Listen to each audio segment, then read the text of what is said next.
Nilitoa mfano mmoja, ninaweza nikafanya citation na jioni ya leo. Kuna dada mmoja ambaye aliolewa na kijana mmoja ambaye alikuwa ni kilema.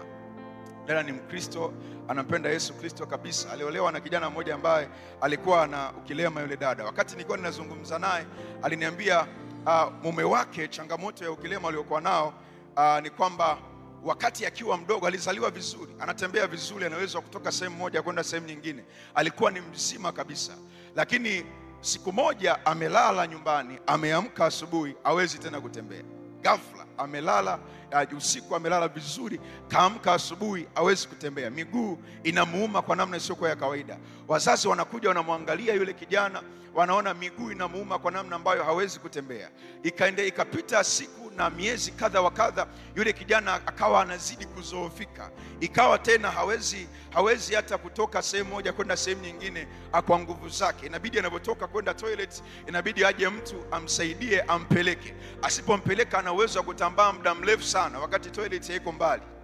Bwana Yesu asifiwe sana. Kwa alipitia hiyo changamoto yule kijana na hakujua sababu. Walimpeleka Muhimbili, wakashindwa namna ya kuweza kumsaidia. Sasa wamekuja yule binti, walifahamiana na yule kijana. Wakati huo alikuwa anaendelea na masomo yake, na education ya kwake alikuwa na ufaulu usiokuwa wa kawaida darasani. Alikuwa very very smart darasani, na Mungu alimfaulisha form 4, akaenda form 6 akafaulu vizuri. Wakati wa kwenda chuo ikawa changamoto mtu akwenda kumwangalia kwenye mazingira ya chuoni. Kwa hiyo ikabidi abakie pale nyumbani, akaanzisha tuition ndogo pale nyumbani wanapokuwa wanakaa. Kuna watoto walikuwa wanakuja, wazazi walikuwa wanapeleka watoto kwa yule kijana kwa sababu walikuwa wanafahamu uwezo wake wa akili. Akawa anaendelea kuwafundisha wale watoto. Miaka ilipokuwa inazidi kwenda, watoto wakawa wanazidi kuongezeka mle ndani. Nyumba ikawa haitoshi tena. Ikabidi ndugu wajiorganize wa yule kijana, wamtafutie eneo angalau kubwa ambalo atakuwa anaendelea kuwafundisha wale watoto wa O level pamoja na A level. Akawa anaendelea kuwafundisha kwenye masomo ambayo alikuwa amebobea. Kwa hiyo akawa anaendelea na hayo mambo. Lakini kwenye elimu yake akiwa advance, akiwa O level, huyu binti alisoma naye, binti ambaye ndiye ambaye ilikuja kumuoa. Na huyu binti kwao walikuwa ni watu ambao hawana changamoto za kifedha. Mungu alikuwa amewabarikia kwenye eneo la kiuchumi, walikuwa na amani kwenye hilo eneo.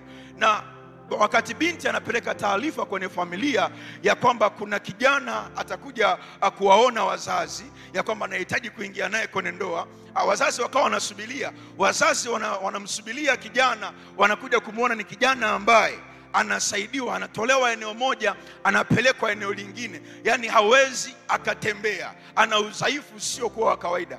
Wazazi wakamuita yule binti, wakamuuliza, imekuwaje umempenda huyu kijana mwenye udhaifu wa namna hii? Lakini binti akamwambia, ni nyie wazazi mnamuona yeye ni kilema, lakini tangia mimi nimesoma naye, tangia nimemuona, sijawahi kumuona kama ni kilema. Kuna kitu nilikuwa ninakiona ndani yake cha thamani sana, na mpaka leo nimeamua kuoana naye. Sio kwamba ninaoana na mwanaume ambaye ni kilema, lakini mimi nikimtazama ninamuona ni mwanaume ambaye ana uwezo wa kutembea vizuri, aliyekamilika kabisa, ambaye ana uwezo wa kufanya majukumu ya kwake vizuri bila changamoto yoyote. Kwa hiyo unaweza ukapiga picha ni imani gani ambayo huyu dada alikuwa nayo na ujasiri aliokuwa nao wa kujibu kwa wazazi wake. Na wazazi wake walimsikiliza na ndoa ikapita, wakaendelea kuishi. Alichokuwa ananiambia huyu dada, maisha yake yote, sababu yule kijana alikuwa anaendelea kufundisha wale wanafunzi. Alisema akiwa yeye anaenda kazini, alikuwa asubuhi anapoamka na usiku anapolala, alikuwa anafanya maombi ya shukrani. Anamwambia Mungu, asante maana umenipa mwanaume mzima anayeweza kutembea vizuri, anayeweza kufanya majukumu yake vizuri, ambaye mifupa yake iko vizuri. Alikuwa anamshukuru Mungu. Sasa unaweza wa kupiga picha huyu binti anayeomba hivi, Mungu mbinguni alipokuwa anamtazama alikuwa anamuonajionaje?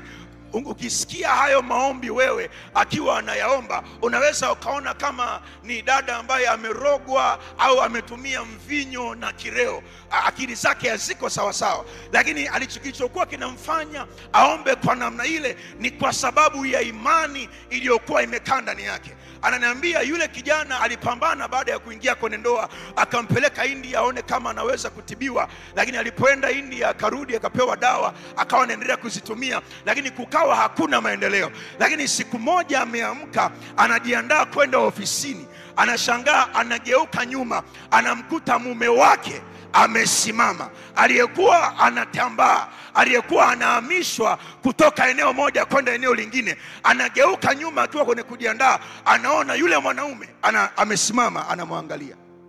Bwana Yesu asifiwe sana.